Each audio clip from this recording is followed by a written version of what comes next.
Lalu saya membicarakan misunderstanding yang bahaya. Kalau kita tidak ada kalimat lanjutannya, yang tidak hidup di dalam daging tapi hidup di dalam roh, itu akan membuat orang bisa memiliki paradigma salah bahwa ketika aku mengaku Yesus Tuhan dan Juru Selamatku, maka that's it, aku pasti selamat.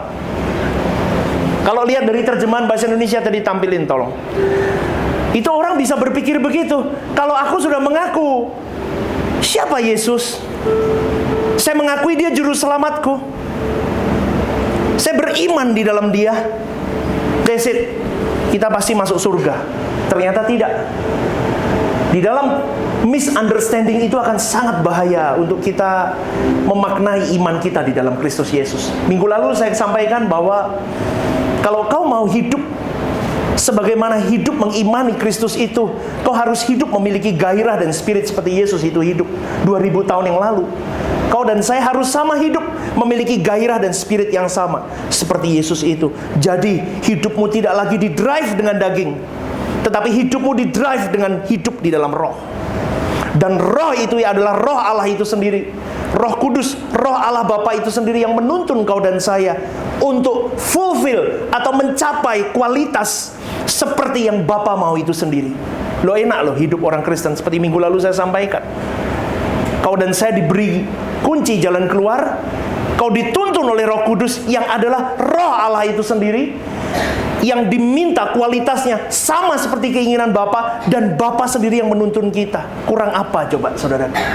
Tetapi kalau pemahaman kita dalam Roma 8 ayat 1 salah, maka engkau dan saya tidak bisa berkualitas. Dan endingnya engkau dan saya akan tetap hidup di dalam penghukuman. Garis bawahi itu.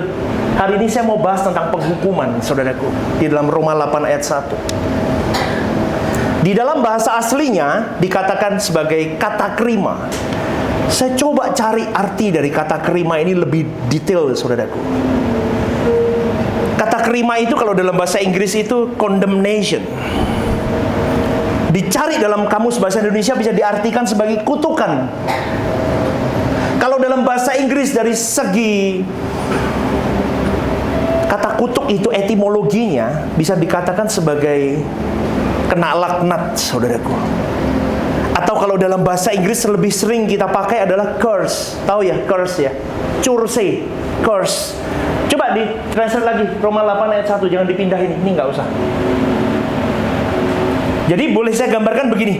Demikianlah sekarang tidak ada kutukan bagi mereka yang ada di dalam Kristus Yesus, mereka yang tidak hidup menurut daging tetapi menurut roh. Penghukuman ini saya artikan dengan kalimat kutukan, saudaraku.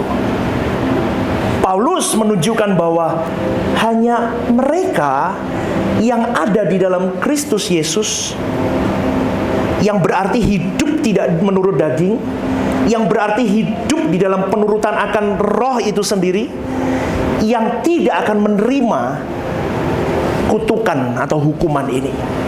Sampai di sini nangkep dulu, saudaraku. Amin. Amin. Kalau boleh saya artikan, di dalam Kristus, di dalam kalimat ini, di dalam Roma 8 ayat 1 ini, ada dua posisi, saudaraku. Posisi yang pertama adalah dari segi penebusan global. Penebusan global. Dan yang kedua adalah dari segi iman orang percaya. Itu lebih dispesifikkan. Nanti akan saya jabarkan. Tetapi saya berikan gambaran itu. Ada dua pattern. Yang pertama adalah dari segi penebusan secara umum. Dan di satu sisi lebih kepada imanmu kepada dia secara khusus. Nanti akan saya jelaskan supaya Anda paham. Oke, saudaraku, kalimat penghukuman ini artinya adalah begini. Engkau dan saya akan terpisah dari Allah selama-lamanya. Engkau dan saya tidak akan lagi memiliki kesempatan untuk mengalami pemulihan hubungan dengan Allah. Dan itu boleh saya sebut dengan penghukuman ini, atau bisa dikatakan kehidupan yang terkutuk. Kapan itu terjadi? Ketika kita di kekekalan kelak. Jadi Roma 8 ayat 1 ini jelas, saudaraku.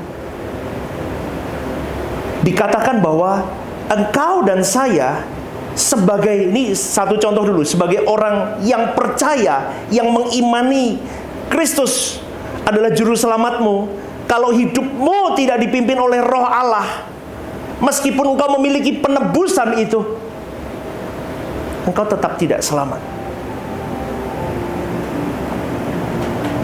Hidupmu akan terkutuk. Engkau akan hidup terpisah dari Allah.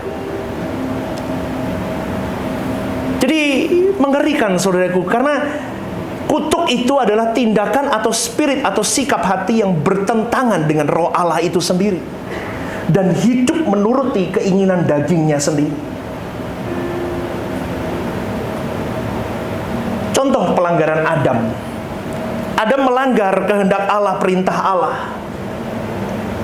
Akhirnya semua umat manusia sampai hari ini, sampai kepada kita, menerima kutuk. Dan kita tidak berkualitas di mata Allah Bapa sampai hari ini. Dan manusia kehilangan kemuliaan Allah semenjak Adam jatuh dalam dosa. Itulah kutuk. Itulah konsekuensinya. Akibatnya manusia tidak punya quality yang mumpuni di hadapan Allah Bapa untuk segambar dan serupa dengan Allah. Dan kutuk itu mengakibatkan semua manusia tidak bisa hidup di dalam persekutuan yang ideal dengan Bapa. Dan manusia jauh dari berkat Allah, saudaraku. Dan yang paling mengerikan adalah manusia berada di dalam bayang-bayang maut. Kematian kekal, terpisah dari Allah selama-lamanya.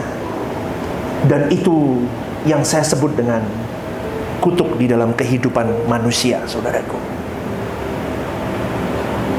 Di dalam perjanjian lama, prinsipnya kutuk itu menimpa seseorang karena ketidaktaatan akan hukum Taurat dan kehendak Tuhan. Baik dilakukan secara pribadi maupun dilakukan secara komunal, ataupun yang dilakukan nenek moyang mereka. Dan kutuk-kutuk dalam perjanjian lama itu biasanya berupa penderitaan fisik, dijajah kalah, perang dan sebagainya, kematian, kemiskinan, penyakit dan sebagainya. Dan intinya tentang kehidupan jasmani dan lahiriah, saudaraku. Itu kutuk dalam PL. Tetapi di dalam perjanjian baru, itu tidak bertalian dengan itu semua. Tetapi manusia pada perjanjian baru di dalam masa anugerah hari ini, saudaraku, dengarkan baik-baik. Engkau dan saya diperhadapkan kepada dua kemungkinan. Yang pertama yaitu menerima keselamatan dalam Yesus Kristus. Dan engkau selamat berarti engkau tidak terkutuk, atau engkau tertolak dari hadirat Allah selama-lamanya dan engkau terkutuk. Jadi di dalam kata penghukuman dalam Roma 8 ayat 1 ini menunjukkan kepada hukuman kekal, saudaraku, di mana manusia bisa terpisah atau terbuang dari hadirat Allah selama-lamanya. Jadi begini, demikian sekarang tidak ada penghukuman atau kehilangan kekal dalam hidupmu kalau engkau hidup di dalam Roh Allah itu, di dalam imanmu kepada Kristus. Setelah mengerti ini, saudaraku, seharusnya engkau dan saya gentar. Nah, kalau begitu, hidupku selama ini sudah belum memiliki spirit atau gairah seperti Yesus hidup. Kau jangan bangga dengan kekristenanmu. Kau boleh berpuluh tahun jadi orang Kristen, tetapi kalau kau tidak hidup di dalam spirit Yesus, kau tidak punya gairah bagaimana seperti Yesus bergairah untuk menyenangkan hati Bapanya. Dia meletakkan segala hal dalam hidupnya. Agendanya hanya untuk Tuhan Bapanya. Maka engkau dan saya sejatinya tidak layak masuk dalam kerajaan Allah. Terus ada yang tanya lagi, masih ada yang tanya, lah Pak, bagaimana kutuk dalam hidup orang non-Kristen atau orang non-Yahudi? Anda pasti pernah bertanya itu kan? Keselamatan di luar kekristenan gimana Pak? Keselamatan di dalam kekristenan gimana? Jelas keselamatan di dalam kekristenan sudah saya jelaskan. Tidak ada satu orang pun yang bisa memiliki keselamatan kalau engkau dan saya tidak menghidupkan spirit Yesus atau gairah Yesus di dalam hidupmu. Loh, kok bisa begitu? Begini, saudaraku. Satu hal yang paling mutlak dan ditegaskan bahwa tidak ada keselamatan di luar Tuhan Yesus Kristus. Amin, saudaraku. Amin, saudaraku. Alkitab sendiri yang menulis dalam Kisah Para Rasul 4 ayat 12, dan keselamatan tidak ada di dalam siapapun juga selain di dalam Dia. Sebab bawah kolong langit ini tidak ada nama lain yang diberikan kepada manusia yang olehnya kita dapat diselamatkan. Itu harga mati. Jadi boleh dikatakan begini, tidak ada agama, tidak ada ajaran etika dan segala kepercayaan yang dapat membuat orang selamat atau diperkenankan masuk ke dunia yang akan datang tanpa pengorbanan Yesus. Perbuatan baik, amal manusia tidak bisa menjadi landasan seseorang selamat atau diperkenankan masuk ke dunia yang akan datang. Tolong garis bawah ini, saudaraku. Jadi dengan cara begini, tidak ada satu orang pun yang membanggakan kehebatannya atau kesalehannya. Karena tanpa pengorbanan Yesus, tidak ada satu orang pun masuk ke dunia yang akan datang. Sejatinya pengorbanan Yesus di kayu salib itu dasar kelangsungan hidupmu dan hidupku. Pengorbanan Yesus adalah masa depan kehidupanmu dan kehidupanku. Sampai di sini paham dulu nggak, saudaraku? Amin. Jadi begini, oke, ini mesti mumet yang tua-tua kyo ngomong apa, pastor? Oke, gini. Ini keselamatan yang Tuhan berikan. Dia mati di atas kayu salib. Keselamatan yang diberikan kepada manusia itu untuk orang Kristen tok atau untuk orang Yahudi tok atau untuk semua, saudaraku? Semua. Berarti ini voucher. Semua orang dikasih voucher. Voucher untuk masuk. Betul? Semua dikasih voucher. Jelas ya? Semua dapat. Oke. Ini saya kasih gambaran lagi. Udah jelas dulu. Anda sudah pegang voucher nih, ya. Saya kasih statement begini. Dengan adanya voucher pengorbanan Tuhan Yesus itu, maka barulah perbuatan baik dan amal seseorang bisa diperhitungkan untuk dapat masuk atau tidak di dalam kerajaan Allah. Terdapat di mana? Matius 25 ayat 14 sampai 46. Jangan dibaca secara panjang. Jelas dulu, saudaraku? Oke, Anda sudah dapat voucher, Anda berbuat baik nih, lakukan amal nih, semuanya bisa. Vouchernya, oke, Anda baru bisa diperkenankan. Kalau Anda tidak punya vouchernya, Anda berbuat baik pun tetap nggak bisa. Anda tetap terjun ke neraka. Deal dulu. Nangkep sampai di sini, nangkep ya? Nah, jadi karena kamu punya voucher, tidak jadi, tidak terjun. Amal baik kita diperhitungkan karena kita sudah pegang voucher. Yang kedua, kalau Anda pegang voucher, saudaraku, voucher pengorbanan Tuhan Yesus itu, maka engkau dilayakkan masuk di dalam penghakiman di tahta pengadilan Allah. Jelas dulu sampai di sini. Kalau nggak ada voucher, Anda nggak akan ada penghakiman. Terjun aja langsung, masuk ke neraka. Oke. Jadi Tuhan Yesuslah yang memikul semua dosa manusia, dari manusia pertama Adam sampai terakhir. Dia yang menanggung, saudaraku. Jadi jelas bahwa Yesus mati untuk semua orang, bukan hanya untuk sebagian orang. Bukan hanya untuk sebagian orang yang menerima pengorbanannya, tapi semua orang. Orang non-Yahudi, orang non-Kristen pun, Dia Allah yang adil. Dia menganggap semua manusia berharga di matanya. Kalau dulu saya menganggap bahwa orang non-Kristen pasti mati, masuk neraka. Tetapi hari ini, no, saudaraku. Saya semakin mengerti bahwa Allah itu bukan Allah yang sembarangan di dalam hidupnya. Dia adalah Allah yang mengasihi semua orang. Semua jiwa berharga di matanya. Dalam PL, saudaraku, diisyaratkan bahwa semua manusia berharga di mata Allah. Dikatakan begini, Tuhan mengasihi semua manusia sebelum zaman Abraham. yaitu mereka yang belum terhisap jadi orang Yahudi. Dia pun sudah mengasihi. Contohnya apa, saudaraku? Di Niniwe. Tahu cerita Niniwe? Itu siapa yang diutus ke Niniwe? Yunus. Niniwe bukan orang Yahudi, saudaraku. Tetapi Tuhan utus utusannya untuk menyelamatkan bangsa itu. Itu menunjukkan bahwa Allah mengasihi setiap jiwa, saudaraku. Allah memperhitungkan keselamatan setiap manusia.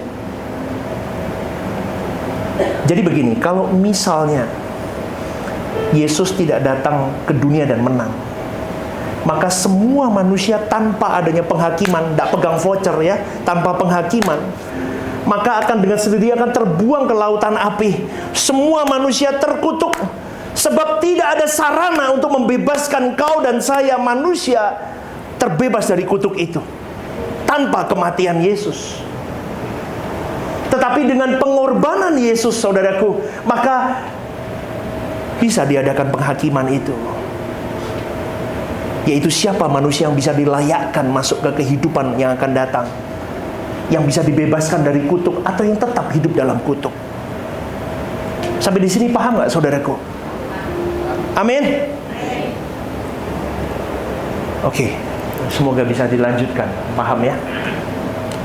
Jadi kematian Yesus di kayu salib bukan hanya untuk orang Kristen, saudaraku, atau bukan hanya untuk orang Yahudi, saudaraku, tetapi untuk semua orang. Dengar baik-baik.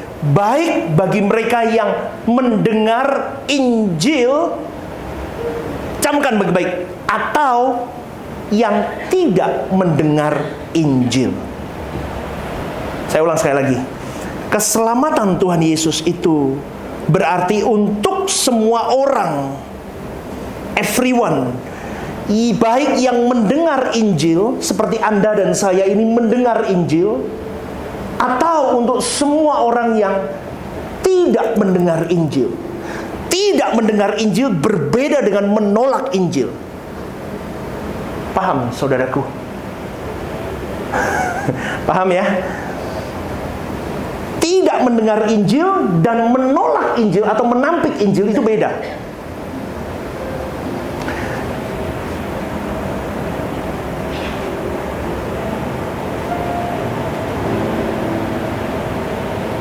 Jadi begini, dengan pengorbanan Yesus, ada voucher itu, maka manusia punya jalan keluar untuk bebas dari kutuk. Kutuk bisa dibatalkan, sehingga ada begini, ada kemungkinan banyak orang yang bisa diperkenankan masuk ke dunia yang akan datang. Karena voucher Yesus itu mati. Dan hari ini semua orang di muka bumi ini, di dalam zaman anugerah ini, pegang voucher itu. Termasuk Anda dan saya. Paham, saudaraku? Kita sedang pegang voucher nih hari ini. Voucher penebusan dari Tuhan Yesus. Lah, voucher ini bisa tidak berguna. Karena voucher ini Anda pegang tetap ada syarat dan ketentu. Paham nggak, saudaraku? Saya buat mudah loh, tak ringkes-ringkes, ben gampang ngerungok gini. Kone tak bahasa ilmiah mumet. Anda pegang voucher, ada syarat dan ketentuan. Syarat dan ketentuan orang pernah mendengar Injil dan orang tidak pernah mendengar Injil beda. Paham sampai di sini? Puji Tuhan, tekan titik ini ya. Saya buat ini bingung, saudaraku. Tak ketik, tak baleni, tak putar sana, dek dhisik yo. Kok aku bingung, jelaskan aja bingung, saudaraku. Ya, oke. Berkaitan dengan bangsa-bangsa di luar Yahudi, khususnya garis bawahi yang tidak mendengar Injil, perlu saya jelaskan begini, saudaraku. Allah yang kita sembah, Allah Elohim Yahweh itu bukanlah Allah yang tidak adil. Allah Bapa adalah Allah yang penuh kasih. Kalau menghukum orang tanpa memberi solusi terhadap mereka, apakah itu Allah penuh kasih? Tidak, saudaraku. Karena Dia Allah yang penuh kasih, Dia memberikan solusi. Coba Anda pikirkan, manusia dilahirkan dalam keadaan berdosa. Kita sudah terkena kutuk dari dosa Adam, kena sinful nature. Kita punya kodrat dosa, kita bawa karena kesalahan Adam Hawa. Manusia seperti Anda dan saya tidak pernah meminta untuk dilahirkan jadi manusia. Betul nggak saudaraku? Betul nggak? Apalagi menjadi manusia berdosa yang hidup di dalam bayang-bayang kutuk maut. Begitu lahir masih dipertemukan dengan kenyataan hidup mungkin ya. Mereka hidup di negara-negara yang tidak bisa mereka bisa mendengar Injil. Dan boleh saya katakan lingkungan itu adalah lingkungan yang menggiring mereka kepada kutuk. Terus sekarang saya tanya, apakah mereka masuk ke neraka semua? Orang-orang begitu, saudaraku. Nah ini coba kita mulai lebih matang, saudaraku. Dari dulu kan kita nggak Kristen, masuk neraka. Nggak terima Yesus, masuk neraka. Itu konsepnya beda. Udah, kalau Anda dengan pengertian begini, Anda lebih matang melihat konsep kehidupan keselamatan. Apakah orang yang tidak mendengar Injil, orang yang lahir dengan kondisi-kondisi seperti itu, apakah mereka masuk neraka karena keadaan itu? Apakah orang di luar kekristenan pasti terkutuk masuk neraka? Apakah begitu kepribadian Allah yang agung, maha agung memperlakukan ciptaannya, saudaraku? Saya kira tidak, saudaraku. Sebagaimana di luar pengertian dan pengetahuan mereka, mereka terlahir sebagai orang berdosa. Maka demikian pula di luar pengertian dan pengetahuan mereka, Allah yang maha adil itu menyediakan seorang penebus yang memberi diri untuk menyelesaikan dosa manusia. Maka dari itu, orang yang mendengar ataupun tidak mendengar Injil, Tuhan tetap Allah Bapa, Elohim Yahweh tetap beri solusi dengan memberikan anaknya mati di atas kayu salib.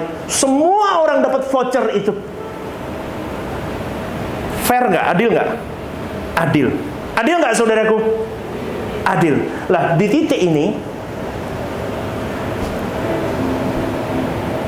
saya boleh katakan begini. Allah maha adil, Allah maha kasih itu mengasihi semua ciptaannya. Ada amin, saudaraku? Oke. Walaupun seseorang menjadi orang yang beragama Kristen seperti engkau dan saya, jadi pendeta seperti saya sekalian, kalau kelakuannya, kalau klasifikasinya tidak memiliki gairah atau spirit Yesus dan tidak melakukan kehendak Bapa, tetap seperti Matius 7 ayat 21 sampai 23, tetap tidak memiliki tempat di kerajaan Allah. Sebaliknya, saudaraku, walaupun seseorang, garis bawahi, tidak mendengar Injil, tetapi kalau mereka memperlakukan sesamanya dengan benar, maka Tuhan memberi kesempatan kepada mereka memasuki kehidupan yang akan datang, yang dibebaskan dari kutuk kekal. Loh, ayatnya dari mana, Pak? Bapak bisa ngomong begitu? Matius 25 ayat 14 sampai 46. Anda bisa baca itu. Loh, kok begitu, Pak? Yes. Kalau kita menerima pemahaman bahwa Tuhan Yesus mati untuk semua manusia, maka pengorbanan Tuhan Yesus itu lebih orisinal, saudaraku. Lebih original, lebih bernilai di mata manusia. Kematiannya bukan untuk sekelompok manusia yang dirancang untuk diselamatkan, tidak. Tetapi dia mati untuk merancang keselamatan semua orang, bukan kelompok-kelompok tertentu. Wah, kalau begitu kan lebih original, lebih bisa masuk akal, lebih bisa diterima. Karena selama ini ketika saya belum mengertikan kebenaran ini, saya berpikir kok unfair Tuhan ya. Coba Anda hidup di gunung-gunung zaman dulu purba begitu. Anda di dalam gua begitu, Anda mendengar Injil dari mana, saudaraku? Anda dapat dari mana Injil itu? Tetapi dengan kematian Yesus, ada voucher dalam hidupmu, maka engkau punya kesempatan untuk engkau dihakimi.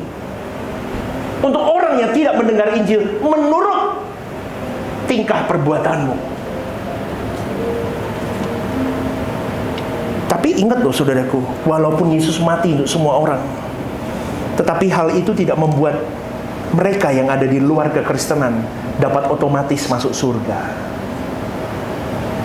Mereka harus memiliki tanggung jawab, yaitu melakukan perbuatan baik atau tindakan kasih.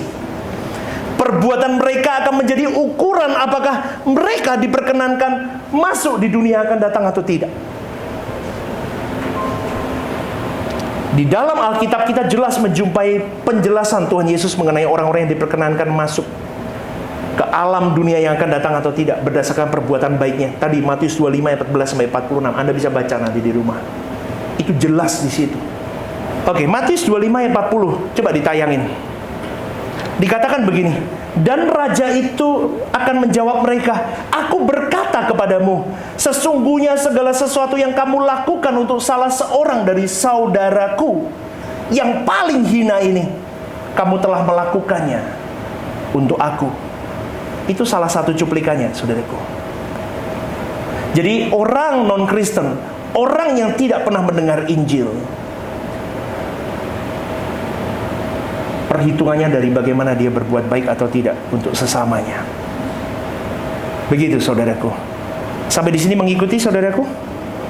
Amin. Oke.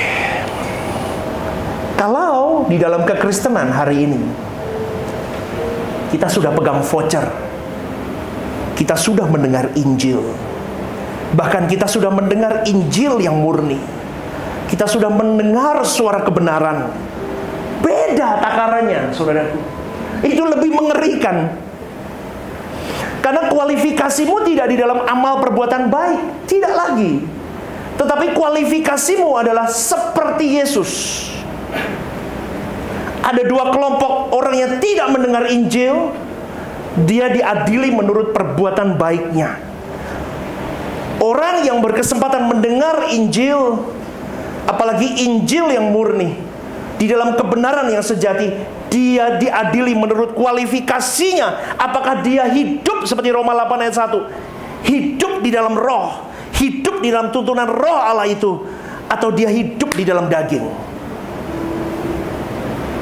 Maka dari itu, kalau Anda jadi orang Kristen, jangan bangga dengan kekristenanmu tanpa memiliki spirit Yesus. Karena engkau sedang bermain-main dengan kehidupan kekalmu, saudaraku.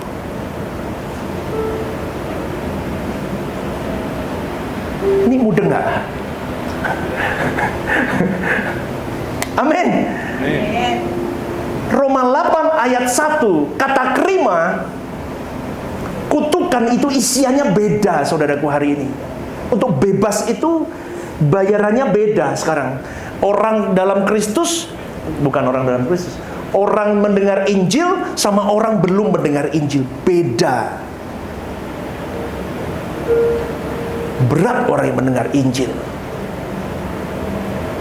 Makanya hidupilah kebenaran meskipun susah.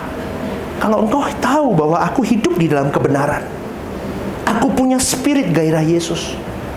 Nah itu tuh Roma 8 ayat 29 ini. Sebab semua orang yang dipilihnya dari semula. Dipilihnya itu apa? Seperti minggu lalu saya ajarkan, itu orang dalam perjanjian baru, saudaraku. Semua dapat kesempatan, dapat voucher. Dia mati untuk memilih kita semua. Mereka juga ditentukannya dari semula untuk menjadi serupa dengan gambaran anaknya. Engkau dan saya serupa dengan gambaran anaknya, berarti Yesus. Supaya dia, Yesus itu, anaknya itu, menjadi yang sulung di antara banyak saudaranya. Artinya apa? Ikuti teladan anakku Yesus itu, supaya engkau berkualitas, supaya engkau layak masuk ke dalam kerajaanku. Kalau tidak, kalau kau kurangi degradasi, tidak ada keselamatan untuk dirimu. Maka dari itu, saudaraku, jadilah Kristen, Kristen yang benar Kristen, bukan hanya Kristen gadungan. Roma 8 ayat 1 itu penghukuman itu lebih berat kepada orang-orang yang mengerti kebenaran, lebih seperti saya pengajar-pengajar ini. Kalau aku hidup tidak menghidupi kebenaran itu, atau aku hidup tidak seperti dia hidup, kutukan itu lebih dahsyat daripada kalian yang tidak belajar kebenaran itu. Saya sedih, saudaraku. Bagaimana orang mau melihat hidup Kristus dalam hidupmu kalau etalase hidupmu kotor, saudaraku? Kalau kau mengaku dirimu Kristen tetapi tidak memperlakukan saudaranya dengan benar, kau mengaku dirimu Kristen tetapi engkau tidak berbuat kebaikan, engkau pun tidak akan pernah mendapat bagian dalam kerajaan Allah. Engkau tetap hidup dalam kutuk. Jangankan jemaat biasa, saya nih pendeta, saya bisa jahat di mata Allah kalau saya tidak bisa memperlakukan hal yang baik. Oke, bentar sebelum saya selesai. Kalau hidup menurut Spirit Yesus, berarti horizontal, vertikal dapat semua. Deal dulu. Deal ya. Jangan ngeroh kelakuan sama sesama, bubar. Berat loh jadi orang Kristen ya. Kalau dalam Roma 8 ayat 1 itu hidup dalam roh, itu berarti engkau hari-hari hidup 24 jam 7 hari, detik demi detik. Kau hidup di dalam tuntunan Roh Allah dan Roh Kudus itu. Roh Kudus itu adalah Roh Allah Bapa itu sendiri. Dia yang menuntunmu, nak, jangan. Nak. Gimana orang mau mendengar suara Bapa kalau dia sendiri pun tidak pernah berjuang untuk mencari frekuensi Bapa itu dalam hari-hari hidupnya? Makanya penyembahanmu bukan ketika engkau bernyanyi. Tadi lagu pertama apa ya? Oh Tuhan Yesus, kerinduan hatiku. Terus apa? Mutiara tak ternilai harta milikku. Kelakuanmu begitu nggak? Dia harta yang tak ternilai dalam hidupmu apa enggak? Seringkali orang tidak di situ. Nggak usah nyanyi, tetapi kau lakukan dalam hari-hari hidupmu. Engkau tunjukkan kualiti bahwa dia adalah satu-satunya yang berharga dalam hidupmu. Maka engkau berhati-hati dalam hidup, kau sungguh menjaga perasaannya. Itu penyembahan. Kalau yang tadi kita lakukan adalah menyanyi. Deal. Oh haleluya Yesusku, terima kasih Tuhan. Oh haleluya. Itu sedang melantunkan nada. Itu bukan penyembahan. Penyembahan adalah hari-hari hidupmu ketika kau mempersembahkan sesuatu. Penyembahan, bener gak? Berarti mempersembahkan sesuatu. Mempersembahkan apa? Mempersembahkan ketika kau menyayat dagingmu. Di dalam kesendirian aku bisa do something yang berbuat jahat di mata Tuhan, tetapi aku tidak lakukan. Aku sayat dagingku, ku bakar dagingku, dan dupa itu naik. Itu menjadi sesuatu yang harum di mata Tuhan. Itu penyembahan.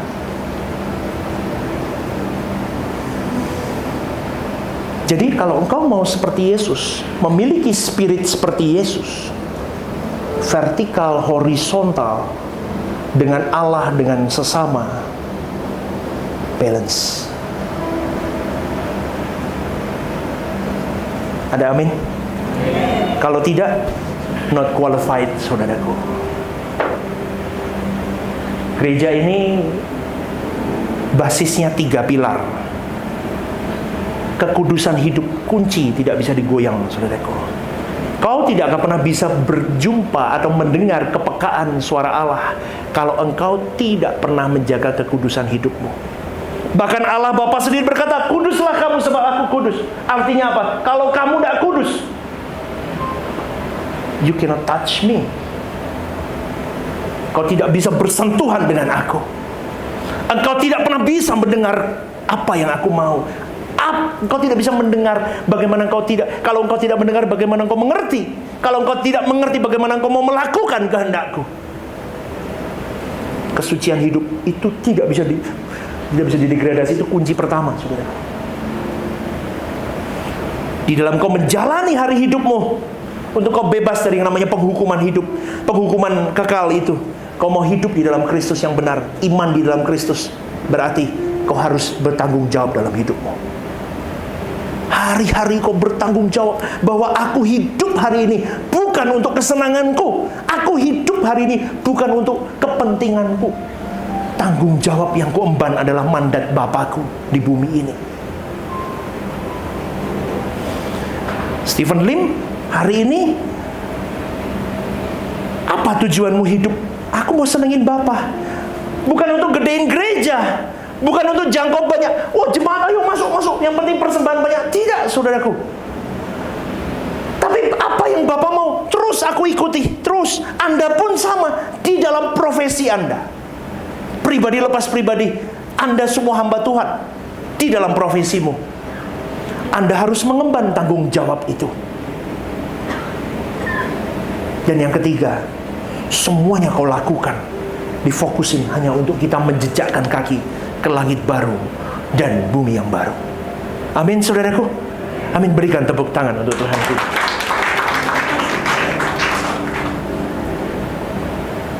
Kalau orang Kristen mau masuk di dalam kerajaannya yang kekal,